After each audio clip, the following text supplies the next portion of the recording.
This is the 15-Minute Drill Podcast for Saturday, September 10th, 2016.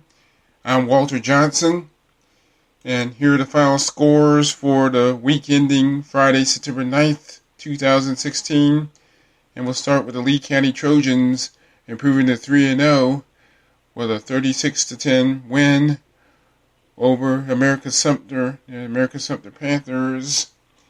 And believe it or not, Lee County actually trailed 3-0 in the first quarter on a field goal by the Panthers, but the Trojans finally got things going and the rest of the way and took a 15-10 lead into the locker room at halftime, and then the Trojans from Leesburg pulled away in the second half.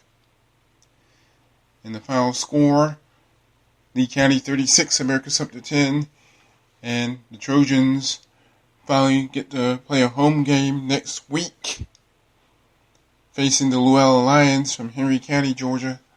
The Luella Lions from Luella, Georgia, and Luella won its second straight game after starting 0-2, as the Lions defeated McIntosh out of Peachtree City, Georgia. Fayette County, South Metro Atlanta, final score 19-11, Luella.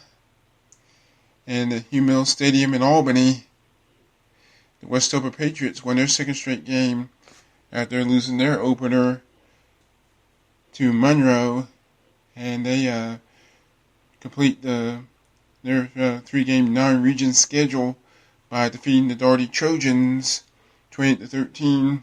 And all three of the Patriots' non-region games have come against the other three public high school teams in Albany and Daugherty County.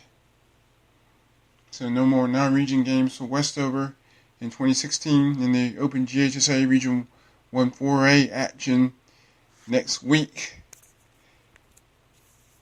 Up in Americus, Georgia, taking on the America Sumter Panthers, who fell to 1-2 after the 36-10 loss to Lee County. And the Kairos and then elsewhere in Sylvester, the Worth County Rams get back to 500 after losing a heartbreaker to Veterans the previous week. And the Rams pitched a 28-0 shutout win over Early County. And the Rams are now 2-2 on the season, while the Bobcats fall to 0-2-1.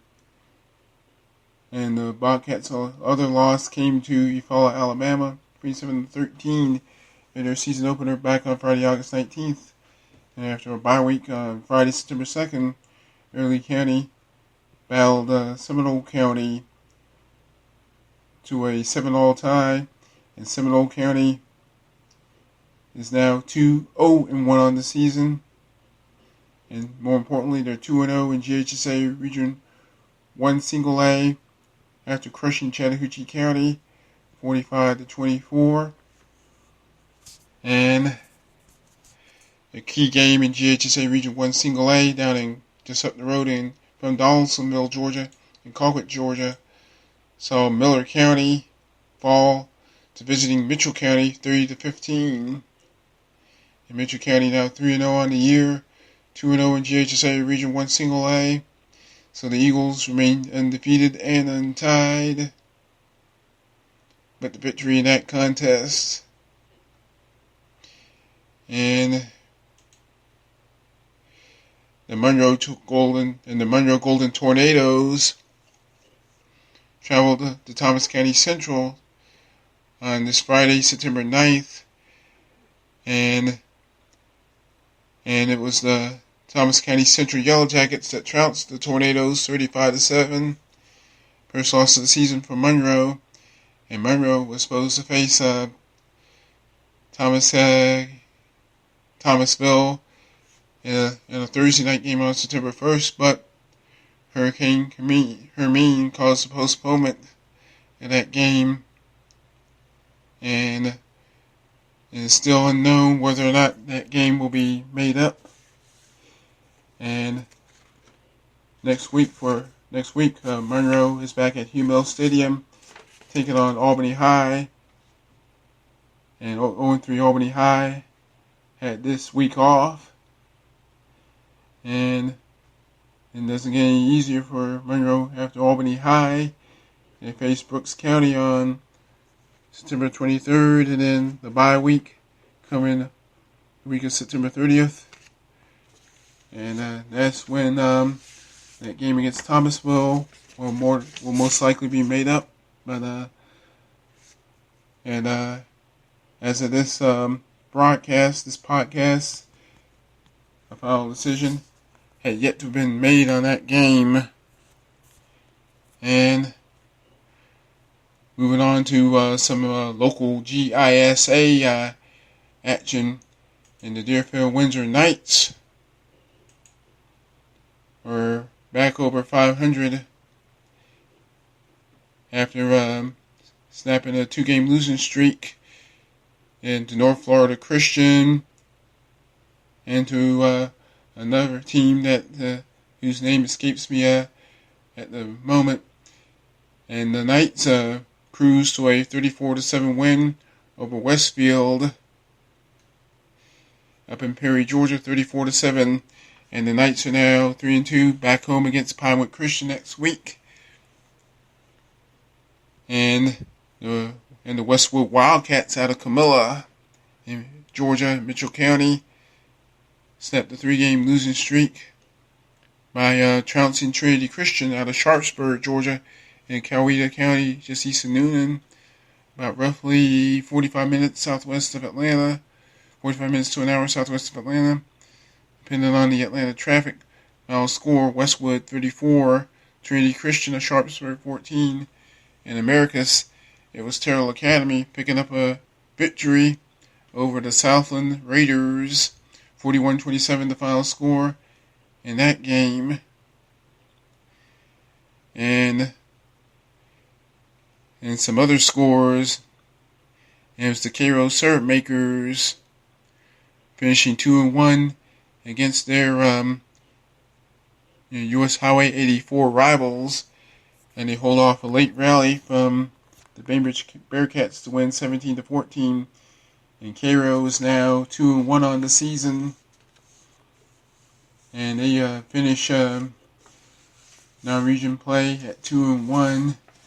And next up for the Syrup Makers, their GHSA Region 1 4A opener against Hardaway from Columbus.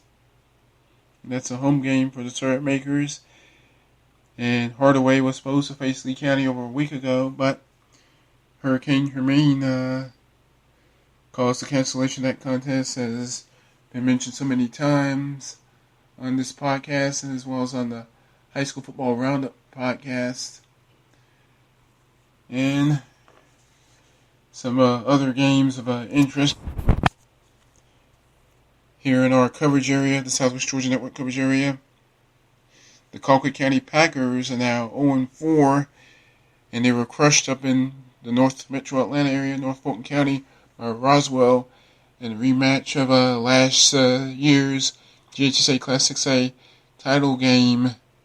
Final score: Roswell 34, Colquitt County 3. And Colquitt County wasn't alone in the losing, and there are no more undefeated teams left in GHSA Region 17A, as Camden County was crushed by Glenn Academy 56-7, followed 0-3. Colquitt County 0-4. Both Camden and Colquitt are combined 0-4 in the season. And Lowndes over Shiloh from Gwinnett County 37-0.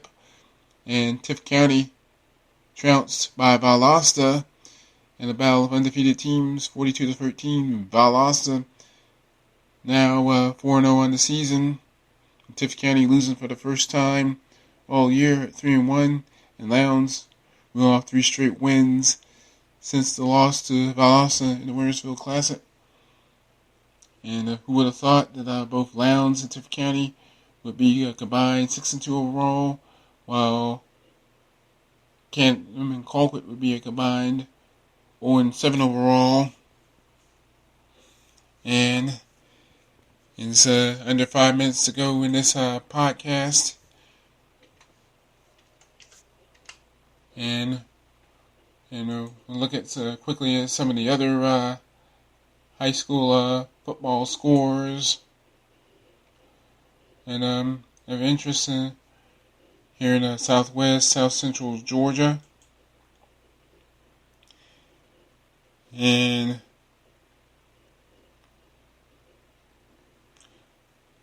so if we can get those scores in.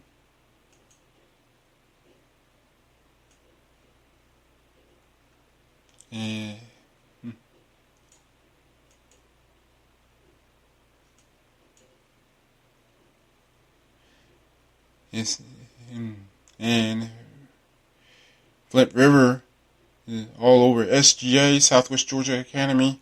Final score was 49-12. 49-12. Flint River defeats SGA.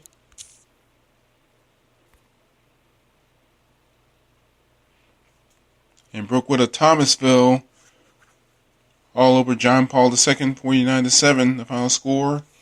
And also, it was Berrien blasting Bacon County, 40-19, the final score there in Berrien County. Out of GHSA Region 1AA, same region as Fitzgerald and Thomasville, Albany High, Brooks, and Early County. 40-19, Berrien over Bacon County. And Lanier County losing to Groves out of Garden City, Georgia, just outside Savannah. Final score 20-14. Lanier County loses a heartbreaker. And in GISA action, the defending GISA Class AAA state champion Valwood from Valdosta fell to Frederica in a heartbreaker, 24-13, the final score. So a really tough loss for Valwood. And Deerfield and Valwood will square off in a rematch of last year's GISA Class AAA championship game.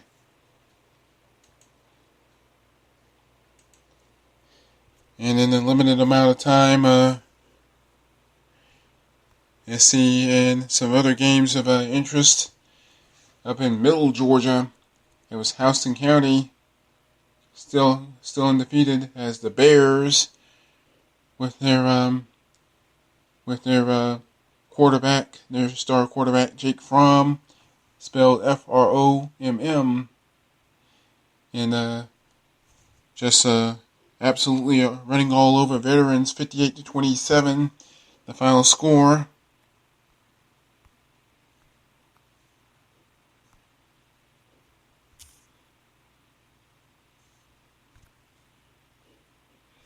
And seeing later today on this Saturday, September 10th, 2016, the Fitzgerald Purple Hurricanes will try to stay undefeated as they'll travel to Montezuma, Georgia, to take on the Macon County Bulldogs. And they got an excellent team up at Macon County. And this past Monday, September 5th, on Labor Day, rare Labor Day contest, Macon County rolled all over Irwin County, 57-15, the final score. And Fitzgerald, who was the Class AA runner-up last season, will no doubt get a measuring stick game in that contest. And just about out of time for this edition of the High School Football, make that the 15-minute drill podcast, live on Spreaker and YouTube. Follow on Twitter at SWGA Network, and as well as the Spreaker and YouTube at SWGA Network 12345. I'm Walter Johnson. Thanks for listening. I'm out of here. Have a good weekend.